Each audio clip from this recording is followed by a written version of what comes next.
जय हिंद दोस्तों, आज हम बात करेंगे इंडिया के कुछ टॉप 10 डिफेंस इक्विपमेंट के बारे में।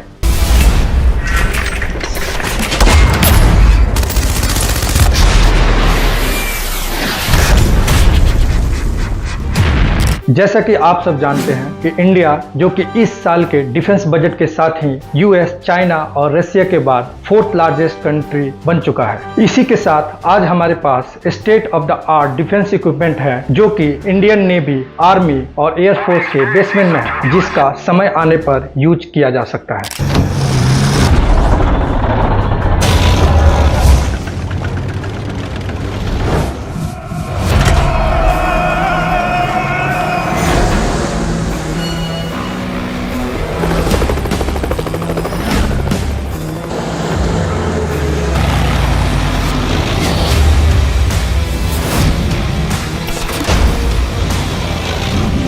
चलिए आज हम बात करते हैं इंडिया के कुछ टॉप 10 डिफेंस इक्विपमेंट के बारे में फ्रॉम नंबर 10 टू नंबर 1। सबसे पहले नंबर 10 पे आता है T-90 विस्मा।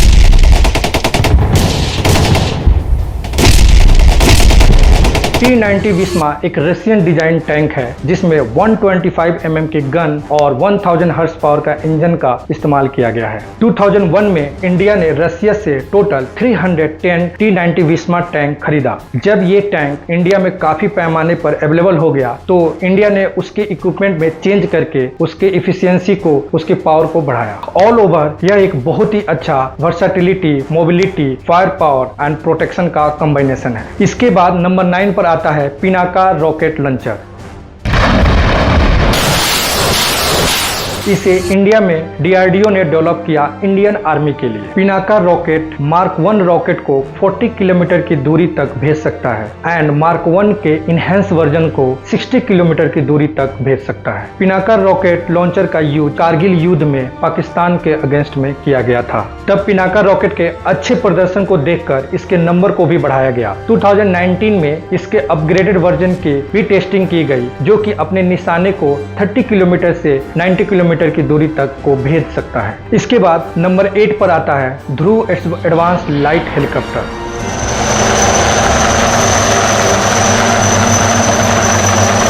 ध्रुव एडवांस लाइट हेलीकॉप्टर को HAL जो कि हिंदुस्तान एरोनॉटिक लिमिटेड कंपनी है, इंडियन कंपनी है, ने डेवलप किया था। इसको हिंदुस्तान एरोनॉटिक ने ऐसे डेवलप किया कि ये दोनों सिविलियन और मिलिट्री के काम आ सके। जनवरी 2022 तक HAL ने टोटल 335 हेलीकॉप्टर्स डोमेस्टिक और इंटरनेशनल कंज्यूमर्स के लिए बना लिए थे और ये हेलीकॉप्टर अभी तक 3,40,000 आवर्स एयर में स्पेंड कर चुके हैं। इसके बाद नंबर 7 पर आता है INS चक्रा सेकेंड न्यूक्लियर पावर सबमरीन।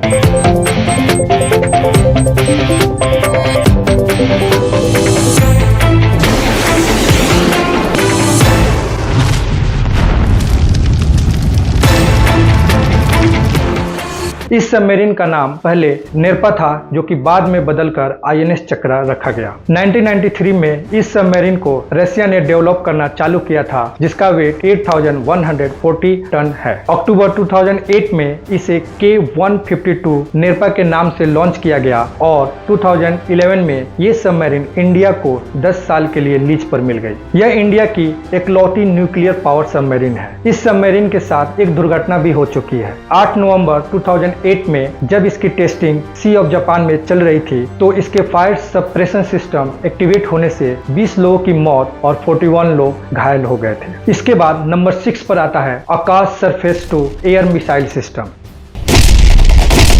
इस मिसाइल सिस्टम को इंडिया में डीआरडीओ ने डेवलप किया था। इस आकाश मिसाइल सिस्टम का मेन रोल डिफेंस है। Enemy aircraft, helicopter, drones and cruise missile, इनमें से किसी से इक्विपमेंट से भी अगर भारत पर हमला किया जाता है तो ये आकाश मिसाइल उसे हवा में ही खत्म करके हमें बचा सकता है। ये 30 किलोमीटर की दूर तक के निशाने को भेज सकता है। इसकी खास बात यह है कि इसकी स्पीड ऑफ साउंड से भी तेज है। ये रडार का यूज करता है अपने टारगेट को डिस्ट्रॉय करने के लिए और ये डिफरेंट प्लेटफॉर्म जैसे ट्रांसपोर्टेबल और स्टैटिक लॉन्चर दोनों में किसी से भी लॉन्च हो सकता है। इसके बाद नंबर 5 पर आता है Arjun main battle tank.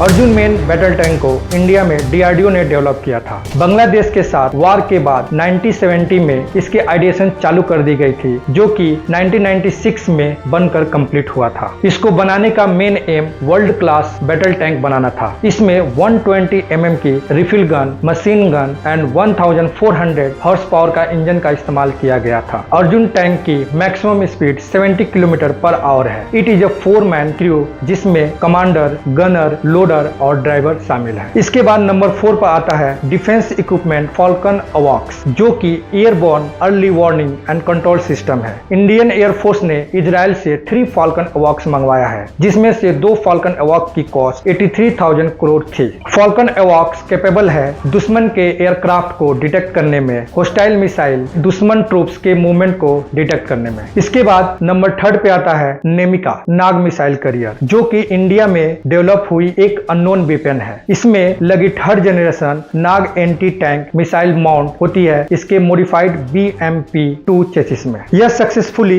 5 kilometre के रेंज में टारगेट को डिटेक्ट कर सकता है और दुश्मन टैंक्स को डिस्ट्रॉय कर सकता है। और इसकी एक यूनिक कैपेबिलिटी यह है कि यह एक एम्फीबियस कैपेबिलिटी के साथ आता है, जो इसको कैपेबल बनाता है to cross water body in battlefield. इसके बाद नंबर 2 पे आता है P-81 नेपच्यून। ये एक ऐसा एयरक्राफ्ट है which was chosen for its excellent endurance and sensor suit. ये 2000 किलोमीटर दूर बेस से 4 घंटे तक फ्लाई कर सकता है जस्ट इट्स इंटरनल फ्यूल, और ये कैरी कर सकता है 129 सोनोबॉयज और 6 to 8 M के टॉर्पीडोज और 4 harpoon missile under its wing.